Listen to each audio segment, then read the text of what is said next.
Y ahora vamos al caso 2. Caso 2 es una paciente de 29 años de edad que consulta por haber comenzado hace aproximadamente 6 meses con dolor poliarticular, perdón, ahí repetí 6 meses de evolución, agregando luego registros febriles aislados, no muy altos, pero tenía tus 37,8, 38 grados, cambios de color en sus manos, compatible con Raynaud trifásico, eritema en el rostro, y también ella refería que en los últimos 3 meses había notado mucha astenia, mucho decaimiento y sensación de arenilla en sus ojos permanente, o sea, ojo seco.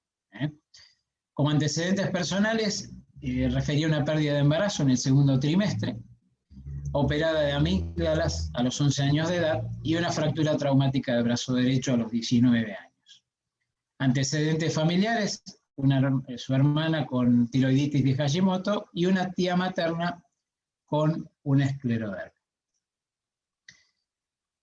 En esta paciente el examen físico encontramos dolor a la palpación de articulaciones, de manos, interfalángicas, rodillas, no con gran inflamación, era más el dolor que la inflamación. Fíjense que yo ahí pongo con leve sinovitis, o sea, no estaban normales, había un poco de inflamación, pero no era exagerada. Encontramos un eritema en alas de mariposa, palidez y frialdad en los primeros 3 dedos de la mano derecha, compatible con un Raynaud clásico, y encontramos también una hipoventilación en la base pulmonar derecha. El laboratorio previo a la consulta, ella traía un análisis de control que tenía ella con una anemia leve, un hematocrito de 32% y una hemoglobina 10,2, y también encontramos unos leucocitos o una leucopenia de 3.600 blancos y un eritro 25, que para nosotros es normal. Por ahí a veces hay discusiones por la edad. Es muy común nosotros cuando tenemos una patología ya documentada, autoinmune, siempre decimos que 25-30 está bien, pero bueno, ustedes saben bien que según la edad eso cambia, y en un paciente de más edad, hasta 30 puede estar muy bien, y tenía una PCR negativa. Esos son los datos previos. Y como dijimos hoy, bueno, diagnósticos diferenciales de esta paciente: una poliartritis, registros febriles, Raynaud, refiere un ojo seco, aparentemente por lo que ella nos comentaba, esa sensación de arenilla bastante permanente. Entonces, uno de los diagnósticos principales es un lupus, una paciente, mujer, joven, y con todos estos síntomas, al menos hay que pensarlo. Una esclerodermia, tenía un antecedente en la familia importante, pero más allá de ella tenía un Raynaud. Recuerden que el Raynaud no es, si bien es muy patognomónico de la esclerodermia, pero no es solo de esa patología. O sea, nosotros en las artritis reumatoideas vemos Raynaud, en los lupus vemos Raynaud, y en otras patologías como la enfermedad mixta, la superposición, también vemos Raynaud. O sea que si lo vemos desde la esclerodermia, uno diría, casi no existe esclerodermia sin Raynaud, como decía el doctor Catogio, pero el Raynaud en sí como signo, incluso hay pacientes que tienen Raynaud y no le podemos demostrar ninguna enfermedad, o sea, es un Raynaud primario. Y lo otro es pensar por esa poliartritis que ella tenía, que si bien no era una poliartritis severa, también puede ser una artritis reumatoidea de reciente comienzo y con una magnitud no muy elevada. Y si no, una enfermedad mixta del tejido conectivo en la cual podemos tener, como dice su nombre, mezcla de síntomas, ¿no? de síntomas articulares, de síntomas viscerales, y podría ser también. Y yo acá, bueno, si estuviéramos interactuando, yo le diría, bueno, ¿qué pruebas de laboratorio solicitarían en un paciente o en una paciente como ella? Y lo primero que se me viene a la mente es pedir un anticuerpo antinuclear, porque para una artritis reumatoidea tiene mucha cosa más, porque tiene el Raynaud, tiene la hipoventilación de base pulmonar, tiene la febrícula o la fiebre que había tenido. Entonces el FAN yo creo que acá es vital. Un anti-DNA, porque es una persona joven, mujer, con una poliartralgia, con una artritis leve en alguna articulación. El anti-DNA, recuerden que es para nosotros hace diagnóstico de lupus, y más allá de eso, hace diagnóstico de actividad lúpica. Los anticuerpos anti-ENA, porque si en algún momento pensamos en un síndrome de superposición o en una enfermedad mixta del tejido conectivo, el pedir un RNP, que es el marcador por excelencia de la enfermedad mixta, el SM, que ahora igual lo vamos a ver esto en un poquito más desglosado, es marcador de lupus específico también, y el ROI y el LA, que lo podemos encontrar en el síndrome de Sjögren, en el síndrome seco. C3 y C4, en este caso tiene utilidad porque nos estaría hablando de actividad inmunológica. El consumo del C3 y C4 lo vemos en los pacientes lúpicos y nos da el aporte de cómo está en ese momento.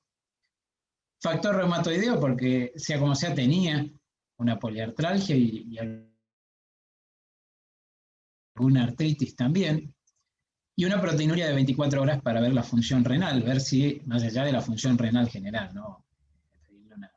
Una urea, una creatinina, pero la proteinuria de 24 horas nos da un pantallazo de cómo están los riñones.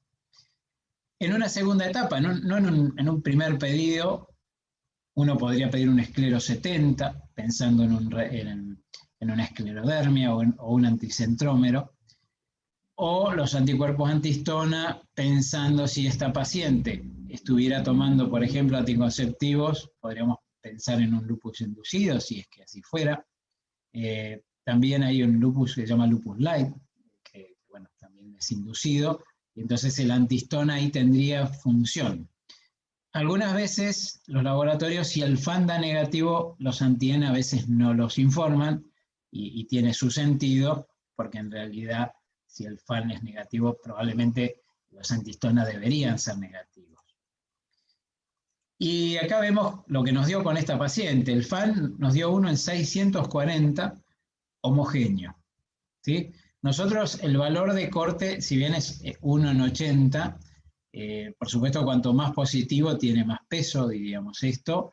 Esta paciente, bueno, que sea homogéneo, y esto siempre tienen que tratar de que el laboratorio se los informe, y es sumamente importante. O sea, así como que le digan que es 1 en 640, es importante que diga homogéneo, moteado o nucleolar o lo que sea, porque es lo que nos va a orientar hacia dónde vamos.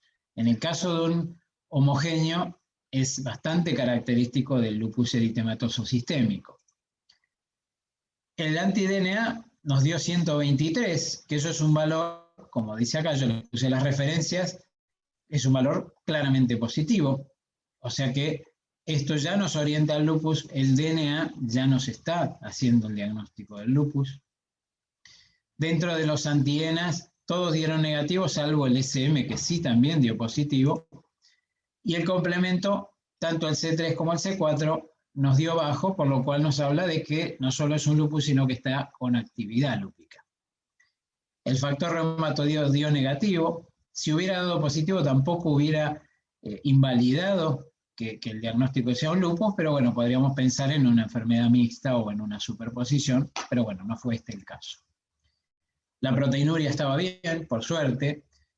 Ustedes piensen que en los pacientes lúpicos el compromiso renal divide a la enfermedad en dos enfermedades. Una enfermedad, como decimos nosotros, el lupito, cuando no hay compromiso de órgano vital, y el lupón, cuando ya el compromiso, y en este caso el compromiso renal, ya nos determina que el tratamiento va a ser totalmente distinto y el pronóstico es distinto. Y en este caso uno diría, bueno, ¿y qué imágenes solicitamos? Una paciente como ella, que tenía una hipoventilación en la base. En ese caso, por ahí la ecografía no tenga mucha utilidad, no por lo del tórax, sino articular, porque en realidad lo que queremos ver es qué le estaba pasando en esa base pulmonar, y vemos que tenía un derrame pleural del lado derecho. Así que sumamos una serositis al cuadro que veníamos viendo.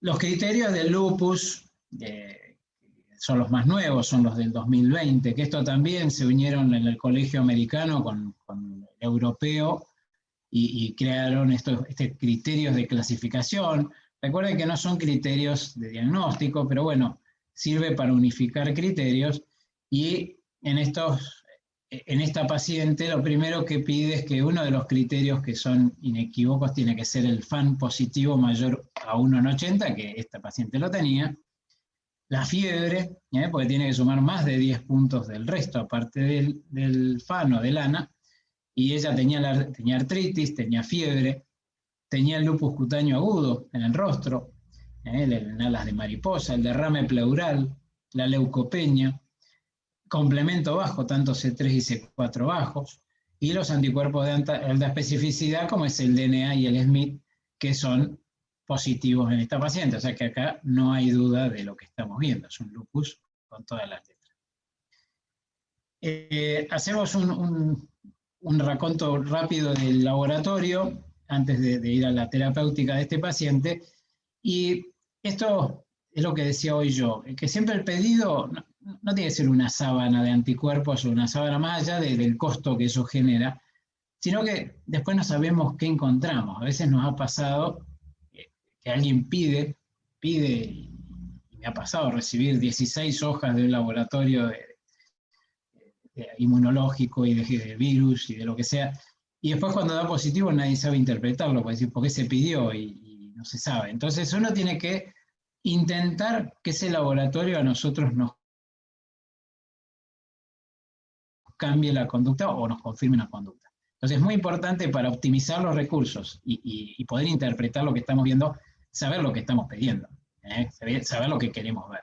Las pruebas del laboratorio por sí solas no hacen diagnóstico. Eso es importante porque si yo tengo un FAN positivo, que se lo pidieron a un paciente mío, porque iba a entrar a un trabajo, que a veces lo hacen, y no tiene nada, no tiene utilidad. O sea, a lo sumo sí me va a obligar a hacerle un chequeo general a ver si no hay algo que me oriente a alguna patología autoinmune, pero no nos va a cambiar mucho las cosas. Entonces, saber que es un complemento del examen físico y del interrogatorio que ustedes ya han hecho.